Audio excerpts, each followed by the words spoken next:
This afternoon, I was pretty close to that. Good afternoon, ladies and gentlemen, Your Majesty. And as I say, I'm going to be talking about tracking salmon, unraveling the mystery of where our salmon are dying at sea. And to begin with, an outline. I'm going to talk about what's the problem, and then why are we using acoustic telemetry in the ocean? Why now? And then I'm going to dig into some of the highlights of our acoustic tracking and satellite tracking programs over the past few years, and then ending what's next. Where do we go from here? So North American Atlantic salmon populations are stuck at historic low levels, and you might change that to say northeast and northwest, as Gerald have given us a really good overview. So we've been stuck at really low levels since about 1990.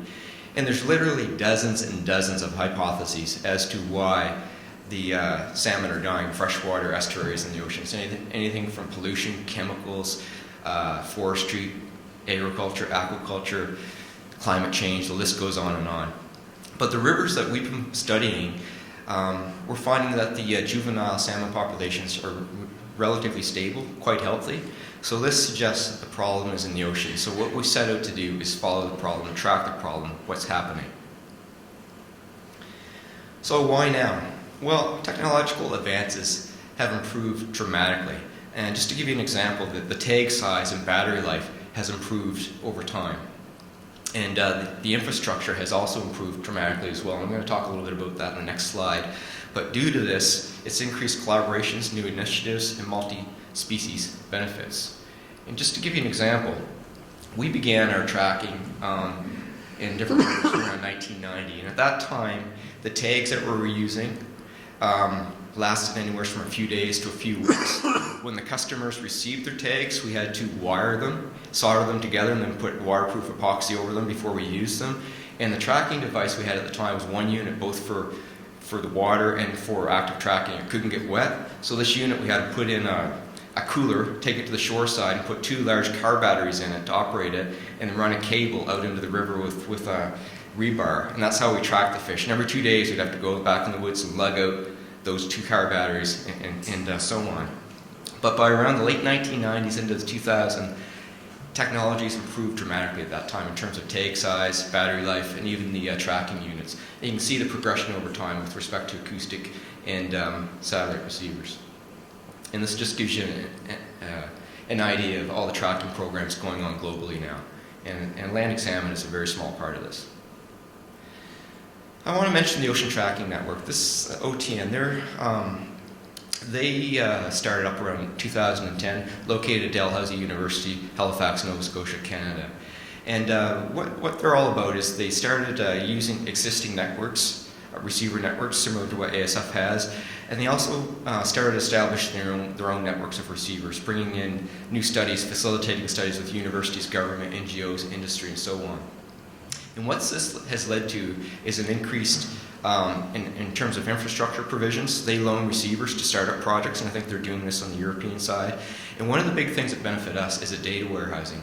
Those that are involved with the Ocean Tracking Network can feed their data into this huge data warehouse. And what happens is the tags that we get information from our own receiver network. If our animals show up in other researchers' receivers within the area of we're tracking, the OTN will actually filter through that data and give us the information in a more timely fashion. And this has led to increased opportunities for deployment, tagging, and data collaborations. I also want to mention NASCO. NASCO is International Atlantic Salmon Research Board. They promote cooperation on research into marine mortality of Atlantic salmon and opportunities to counteract this mortality.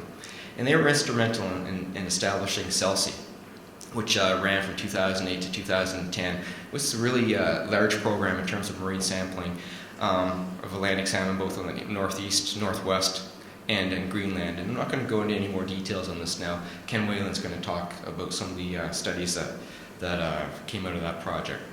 But this program ended in 2010. And then around 2014, NASCO got a group of telemetry experts globally together to talk about what can we do in terms of collaborative telemetry programs. And so this sort of sets the stage of where we are today.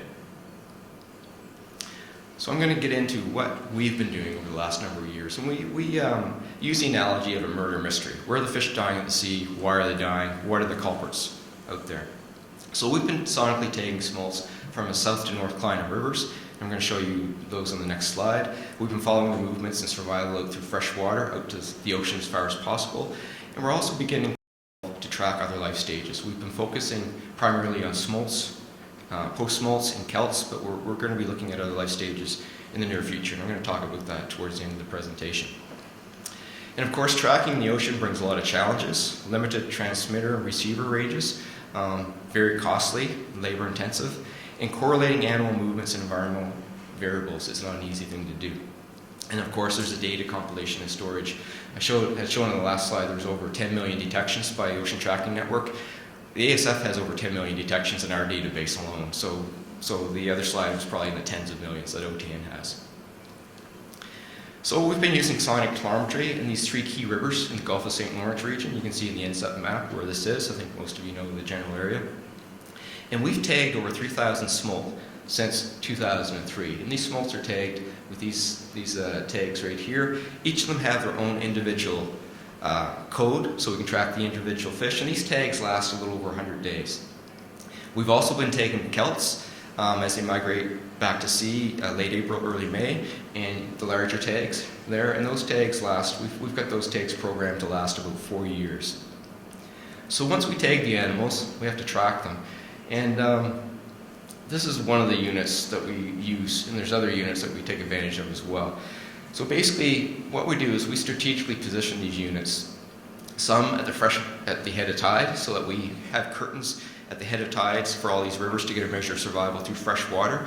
So the idea is to strategically position these units so that the smolts that are tagged can be picked up as they pass by these units, right down to the exact second that they pass by. We also cordon off the outer bay. So Chaleur Bay, that distance from shore to there, shore to shore is about 25 kilometers, and the outer Miramichi Bay. So we can get a measure of survival through the estuary and the bays. And then finally, we want to get a measure of survival out through the Gulf of St. Lawrence. And this is a much larger area, about 250 kilometers wide by about 800 kilometers that way. We have receivers at one exit, Strait of Belle, and then there's another exit, Cabot Strait, and that's run by the Ocean Tracking Network. And the distance on that one, just to give you a perspective, is about 125 kilometers. So what are some of the key results from our smolt tracking? Well, from these rivers, we're finding that survival is actually quite high over a 14-year time series, ranging from 80 to 95%. Once the fish get out into the estuaries and bays, the survival becomes more variable. We're looking at, for instance, Chaleur Bay, the average is 68 to 76%. Now, for smolts leaving the Miramichi Bay, we're finding the survival was quite similar to this. Survival through Miramichi Bay was around 65 to 70% from 2003 to 2010. But since that time, it's dropped off significantly. It's pretty well reversed. Now we're looking at 30 to 35% smolt survival through this bay. So something's happening there, and we can attribute some of that mortality to predation by striped bass. And I'll talk a little bit about that later. So what happens when the smolts get out into the Gulf of St. Lawrence? Well, we find the survival is quite variable through the Gulf. For instance, some years we're looking at survival up close to 90%, other years it's down around 30%. But one of the interesting things we're finding is when these smolts get out into the Gulf, it's almost acting like one river, because what's affecting smolts 1 year affects all the stocks that are there. So if it's good survival for all the fish, poor survival for all the fish. So there's something happening there that's affecting all the stocks quite similarly. Another thing we're finding is the primary exit route is the long way out through the Strait of Belle. And we're also finding that the smolts and kelts are traveling over the Strait of Belle. There's an overlap in time, and that occurs in early July. And I'm going to talk a little bit more about that here. So here's a graph showing timing of fish past the Strait of Belle. This is the time, June, July. The upper graph here is kelt movement. Bottom graph is smolts. So you can see the kelts, there is some overlap with smolts and kelts through this zone. And what surprised us was the kelts are tagged at least 2 weeks before any smolts are tagged leaving the river systems. Kelts are much larger than the smolts, so we're thinking, why are these fish taking so long to get through the Gulf of St. Lawrence? And the answer will come in a few slides. The other thing we found was the smolts move across this strait over a very narrow time period every year. You could actually overlay this graphic with all of our other years of data in the Strait of Belle. And why we find this interesting is the smolts that are tagged in the southern rivers are tagged about 4 weeks earlier than the more northern rivers. So these fish are getting out and staging somewhere, presumably staging somewhere within the Gulf, and then going up as one common unit through the Strait of Belle.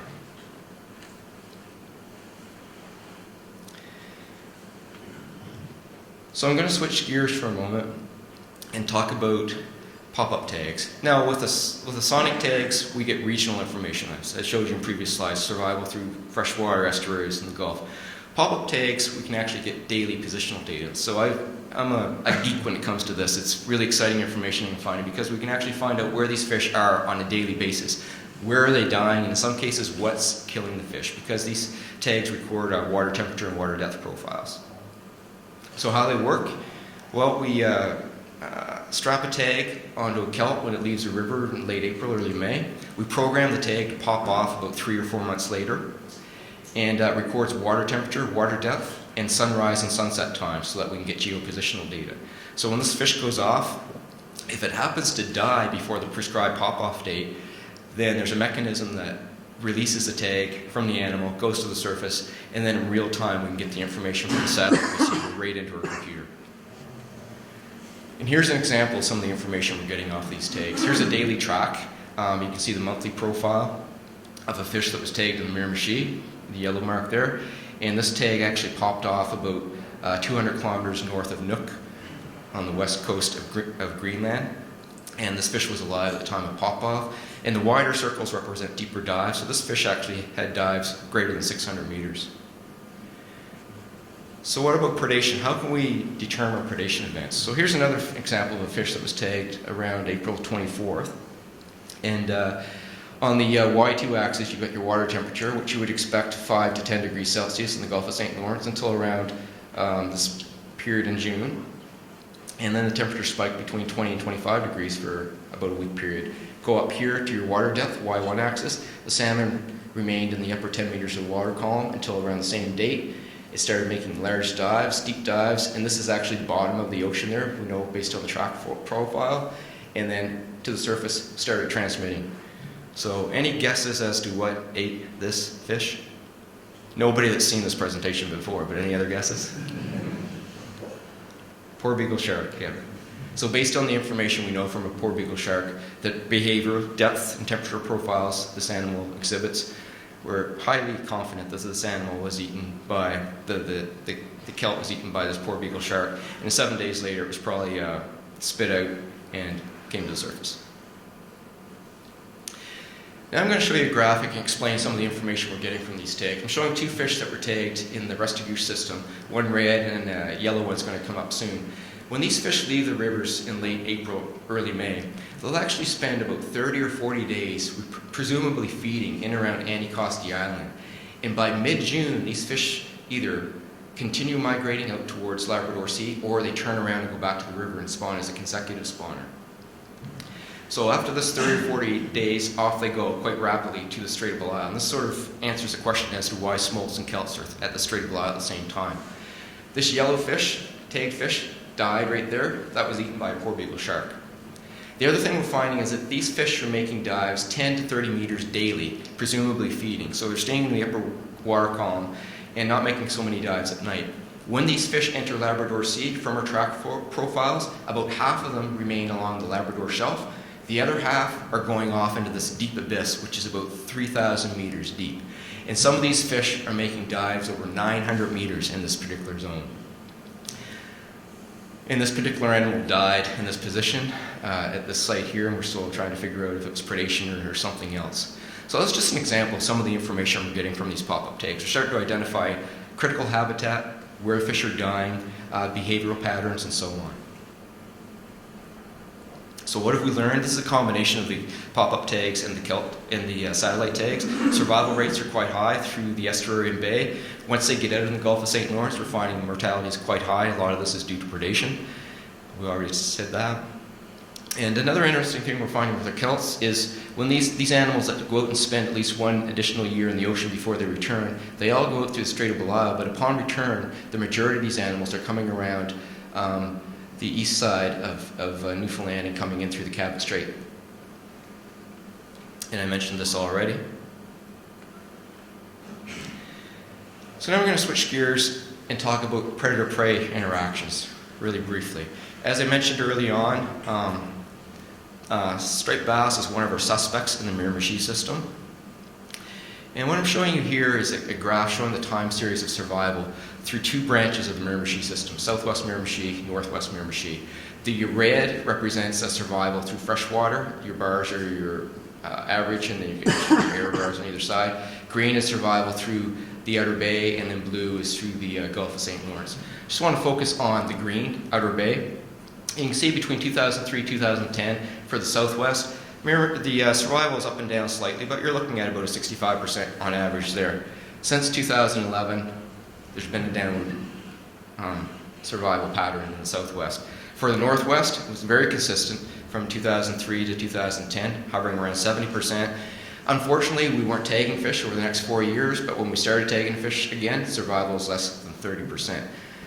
One of the take-home messages on this slide is the importance of having time series so that you can actually track to find out what's going on with your population. When changes happen, you can start to say, okay, what's going on here, and start digging deeper. The reason striped bass were at the top of the list as a predator is the striped bass population in this region was as low as 2,000 fish, 2,000 to 5,000 fish around 2003. Restrictive measures were put on the fish at that time, and by 2011 to 2016, the population went from about 3,000 to 200,000, 300,000 fish. So what we did was we said, can we use our tracking to identify if there's predation events going on? So here's a typical pattern of smolt tagged in the northwest in the upper part of the river, and downward just means it's moving out towards the ocean. Fairly straightforward pattern downstream. Here's a striped bass tagged over the same time period in the system.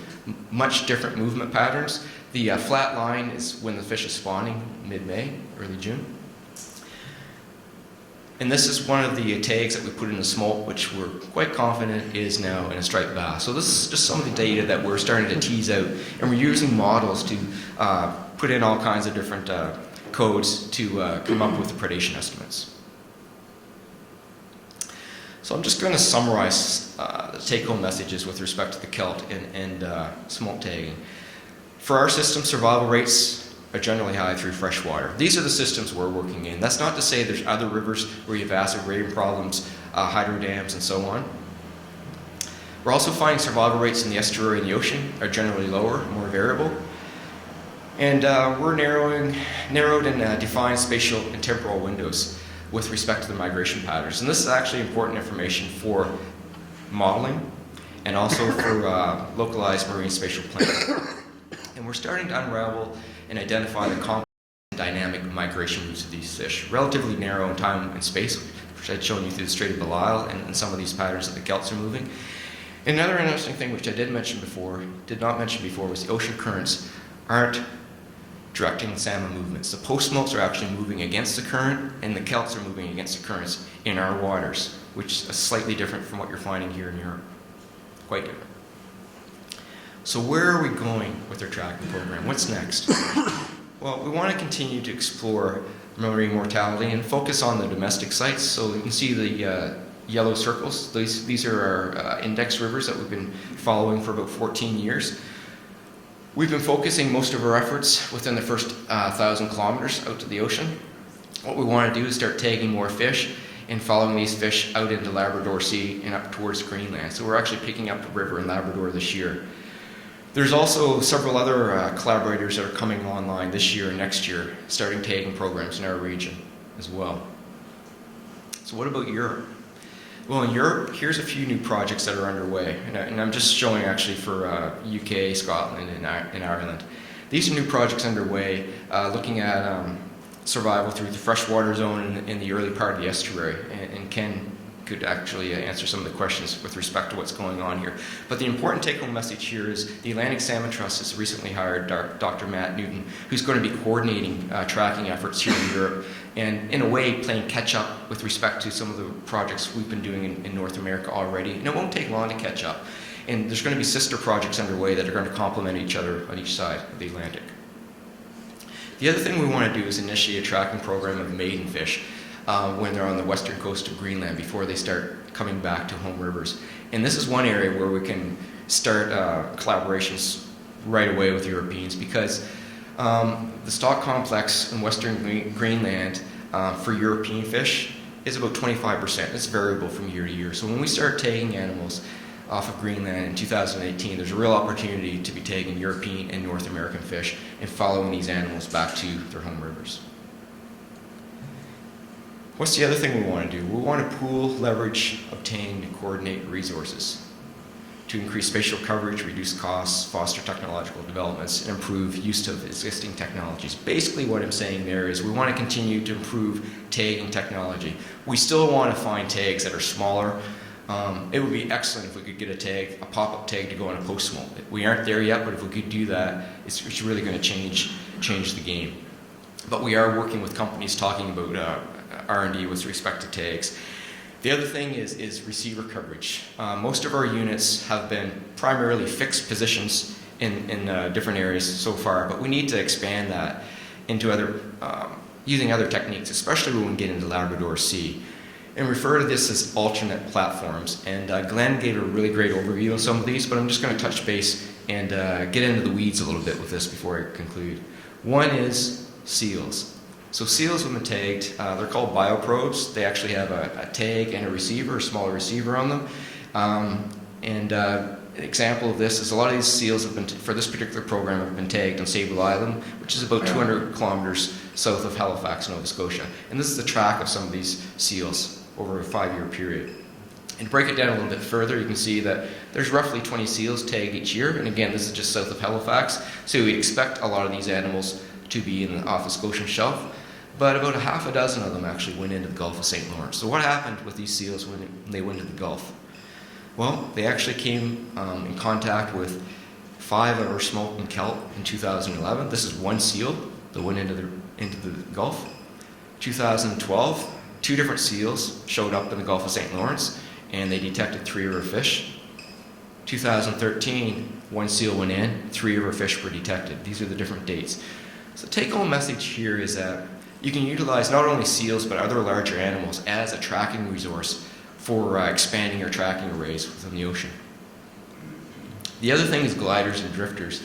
And Glenn gave a really good overview of this as far as what these gliders are capable of in terms of collecting oceanographic data.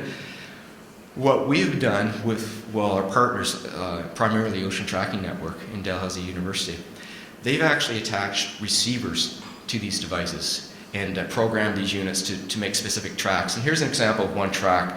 Receiver was let loose around early May, and it did a track of about 2,500 kilometers, and it showed up just off of Halifax, not too far from Halifax, about 2 months later. And it actually detected 3 of our smolts and 1 of our kelts during that time period. And this is actually a snow crab down here. So drifters are another device, another tool that can be worked on, used for tracking. And again, Glenn mentioned this. There's a new R&D going on with these types of receivers all the time, and there's actually a program going on this year in the Gulf of St. Lawrence with Department of Fisheries and Oceans, Ocean Tracking Network, and the companies involved with this type of unit to test the feasibility of applying drifters within the Labrador Sea. Another thing is platforms of opportunity, and again, Glenn's a good segue from what Glenn had talked about earlier. This is actually taking advantage of what we already have out in the ocean. So for instance, Coast Guard buoys, or buoys as you would say over here, taking advantage of those units, putting them on oil rigs, oil and gas structures, taking advantage of fishermen. In the state of Maine, they've actually utilized lobster fishermen. The lobster fishermen have taken the receivers out, put them in their traps, and used that as a tool for measuring and detecting fish. So the other thing is focusing on areas of high mortality near shore. So with our tracking, it's important, we need to understand, and the other speakers talked about this already, we really need to understand what's happening in the ocean. Where are the fish going in the ocean? Where are they dying? At the end of the day, can we do anything about it in terms of management? I don't know. It's going to be tough when we get out into the great ocean. But areas where we actually can make a difference short term with respect to management is areas closer to inshore, estuaries, bays, and a few kilometers offshore. One of these is looking at prey interactions, such as the striped bass I mentioned earlier. There's cormorants, there's perhaps seals as well. Tracking studies can actually help affect or design management programs to protect wild Atlantic salmon here. And we aren't out, I'm not saying to get rid of striped bass or cormorants or seals, but there's a way, we need a balance within the ecosystem with these other species of Atlantic salmon. And then, of course, aquaculture is another one that's close to inshore that there can be some action taken to reduce impacts on wild versus on wild salmon. And then finally, all of this tracking, as we establish our tracks in the ocean, we're mapping critical habitat migration routes. What do we do with that information? As we develop these tracks, we start to put the pieces together. We look at links to predators. What are the fish eating? What are the climate-driven parameters out there? Looking at the ecosystem in general, and basically stealing or borrowing from Gerald's line, multifaceted approach. We need to be working with other folks, and Tarkwan mentioned this as well. Basically, to summarize, it's really about putting the pieces of the jigsaw puzzle together as we develop this information. And we can't do this without partnerships. You can see there's a whole slew of partners that the ASF has been involved with since the inception of this tracking program. And we're continuing to develop new partners all the time. And AST isn't a new partner. It's just my cue to remind myself to thank Robbie, Sarah, and Ken for inviting me here today. And the Atlantic Salmon Federation and the Atlantic Salmon Trust have had a long history together in terms of research partnerships, not only with tracking, but with aquaculture interactions too. And I really look forward to our continuing partnership as time goes on. And again, I look forward to the gala dinner tonight, and congratulations on your 50 years. Thank you.